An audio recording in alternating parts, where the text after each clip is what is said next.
জাহিলি যুগে লোকদের অভ্যাস ছিল তারা তাদের প্রত্যেক কাজ উপাস্য দেবদেবীর নামে শুরু করত। এই প্রথা রহিত করার জন্য আল্লাহ পাক রব্বুল আলামিন হযরত জিবরাইল আলাইহিস সালাতু ওয়াস সালামকে তার হাবিব মুহাম্মদুর রাসূলুল্লাহ সাল্লাল্লাহু আলাইহি ওয়াসাল্লামের নিকট কোরআনে কারিমের সর্বপ্রথম যে বাণী দিয়ে পাঠিয়েছিলেন তা হলো ইকরা বিসমি রব্বিক, আপনি পড়ুন আপনার প্রতিপালকের নামে। অতঃপর বিসমিল্লাহ অবতীর্ণ হওয়ার পর ইসলামে সর্বকালের জন্য বিসমিল্লাহ বলে যাবতীয় বৈধ কাজ শুরু করার নিয়ম প্রবর্তিত হয়েছে। মুসলিম ব্যক্তি তার প্রতিটি কাজ বিসমিল্লাহ বলে শুরু করার মাধ্যমে আল্লাহমুখী হয়ে ওঠে।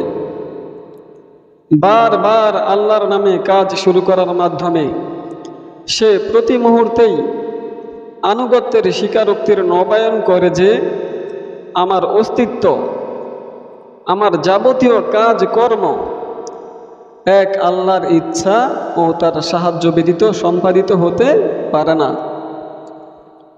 এই নিয়ত করার ফলে তার ওঠা বসা, চলাফেরা, খাওয়া দাওয়া, চাকরি, ব্যবসা, পার্থিব জীবনের সকল কাজ কর্ম ইবাদতে পরিণত হয়ে যায়। হাদিস শরীফে এসেছে যে সব ভালো কাজ বিসমিল্লাহ দ্বারা আরম্ভ করা হয়নি তা লেজ কাটা, অর্থাৎ অপূর্ণাঙ্গ থেকে যায়। আল্লাহর হাবিব মুহাম্মদুর রাসূলুল্লাহ সাল্লাল্লাহু আলাইহি ওয়াসাল্লাম আরো বলেন,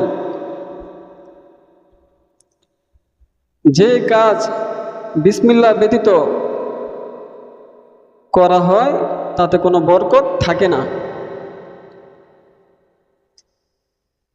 মুফাসসিরগণ বলেন বিসমিল্লাহর মধ্যে 19টি হরফ, জাহান্নামের ফেরেশতাও 19 জন। যদি কেউ বিসমিল্লাহ পড়ে তাহলে তার জন্য এর বরকতে এক এক ফেরেশতা দূরে সরে যায়। যদি বাবা মা কবরে আযাবে নিপতিত থাকে আর সন্তান মক্তবে বিসমিল্লাহ পড়ে, এই বিসমিল্লাহ পড়ার কারণে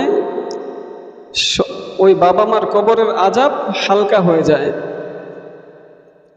এমনকি বিসমিল্লাহ ছাড়া জবাইকৃত পশুর গোশত খাওয়াও হালাল হয় না।